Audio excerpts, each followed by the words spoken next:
Hello guys, welcome to my channel. आज मैं आप सबके लिए सित्तलवासन गुफा जो है वो टॉपिक लाई हूँ। इसमें मैंने इम्पोर्टेंट जो पॉइंट्स जो हर एग्जाम में पूछे जाते हैं वो मैंने एक जगह लिख दिया है, तो आप भी ये इम्पोर्टेंट पॉइंट देख लीजिए। ये आपको भी इन सब इम्पोर्टेंट पॉइंट्स में बहुत सारे ऐसे क्वेश्चंस हैं जो हमेशा पूछे जाते हैं, जैसे खोज हो गई सबकी। तो आज हम चलिए सित्तलवासन गुफा पढ़ते हैं। चलिए शुरू करते हैं। तो सित्तलवासन जो गुफा है, पहले तो किस धर्म से संबंधित है ये बहुत इंपॉर्टेंट है, हर एग्जाम में पूछा जाता है कि कौन सी गुफा जो होती है किस धर्म से संबंधित है। सित्तलवासन जो गुफा है हमारी वो जैन धर्म से संबंधित, ठीक है। तो किस धर्म से संबंधित है? जैन धर्म से संबंधित है। और कौन से राजा थे? तो पल्लव पांडे राजा थे इसके, ठीक है। और फिर सदी पूछी जाती है, टाइमिंग जो होती है कि इस गुफा की टाइमिंग क्या थी, कितने से कितने तक ये गुफा थी। तो 7वीं से 9वीं सदी तक इसकी टाइमिंग थी, समय काल था इसका, ठीक है। आगे लिख सकते हैं, समय काल इसे कहते हैं, या इसका टाइमिंग जो होता है, ठीक है। समय काल ये है। उसके बाद ये कहाँ पे थी सित्तलवासन गुफा? तो तमिलनाडु में थी, तमिलनाडु के तंजौर जिले में। जिला कौन सा था? तंजौर था।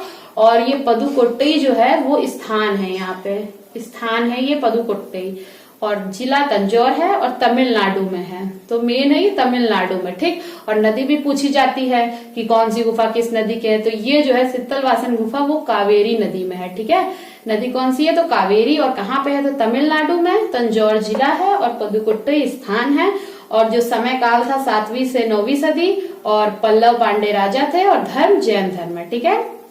और फिर सित्तलवासन का शाब्दिक अर्थ पूछा जाता है, कई बार पूछा जाता है कि जैन संतों का निवास स्थान, कौन सी गुफा को जैन संतों का निवास स्थान कहा जाता है? तो सित्तलवासन गुफा ही आएगा इसमें। तो सित्तलवासन का शाब्दिक अर्थ आपको याद रखना है, जैन संतों का निवास स्थान होता है, ठीक है।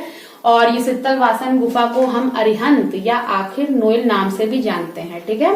तो ये दो नाम भी याद रखिएगा, ये भी क्वेश्चन बनता है ऐसे कि किस गुफा को अरिहंत या आखिर नोएल के नाम से भी जाते हैं? तो सित्तलवासन गुफा, इससे भी क्वेश्चन बन सकता है। और खोज ये वेरी इंपॉर्टेंट है, खोज हर गुफा की खोज आपको याद करनी है।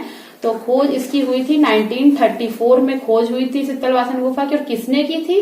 तो प्रोफेसर दुर्बिल ने इसकी खोज की थी, ठीक है। और चित्रों के चेहरे, जो ये सित्तलवासन गुफा में चित्र बनते थे गुफाओं में, तो उनके जो चेहरे होते थे तो कितने चश्म के होते थे? अलग अलग चश्म के होते थे। तो यहाँ पे चित्रों के जो चेहरे बनाए जाते थे वो 2.25 चश्म के बनाए जाते थे, ठीक है। तो ये पूछ सकते हैं कि कितने चश्म के चेहरे बनते थे यहाँ पे सित्तलवासन गुफा में? तो 2.25 चश्म के चेहरे बनते थे। और फिर ये भी है कि डॉक्टर शिव कुमार ने इस गुफा को पांडे कला केंद्र कहा है। किसने कहा है? तो डॉक्टर शिव कुमार ने कहा है, ठीक। और अब कुछ चित्र देख लेते हैं हम सित्तलवासन गुफा में, इंपॉर्टेंट जो पूछे जा सकते हैं, ये चित्र देख लेते हैं। तो पहला है जैन तीर्थंकरों के चित्र हैं।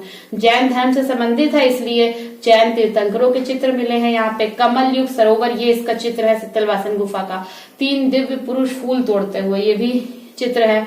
अर्धनारीश्वर है, नृत्य करती अप्सराओं के चित्र हैं, राजा रानी के चित्र, ये कुछ चित्र हैं। इसे आप बार बार पढ़ेंगे तो आपको याद हो जाएगा। वैसे ही आप ये लिख भी सकते हैं, या कई बार इसे आप पढ़ेंगे कि कब कब है, तो आपको सब ये याद हो सकता है।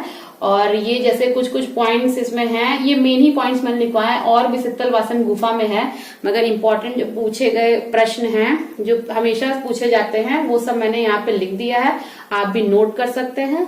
और इसके बाद में और भी जैसे एलोरा गुफा है और जितनी भी गुफा जनता, इन सब के भी ऐसे शॉर्ट पॉइंट्स और जो इम्पोर्टेंट टॉपिक्स हैं वो मैं आपके लिए लाऊंगी। तो आपको अगर अच्छा लगा हो तो मेरे चैनल सब्सक्राइब करिए, और मैं और भी वीडियोस ऐसे बना के लाऊंगी। तो ठीक है, सबके लिए थैंक यू। ओके।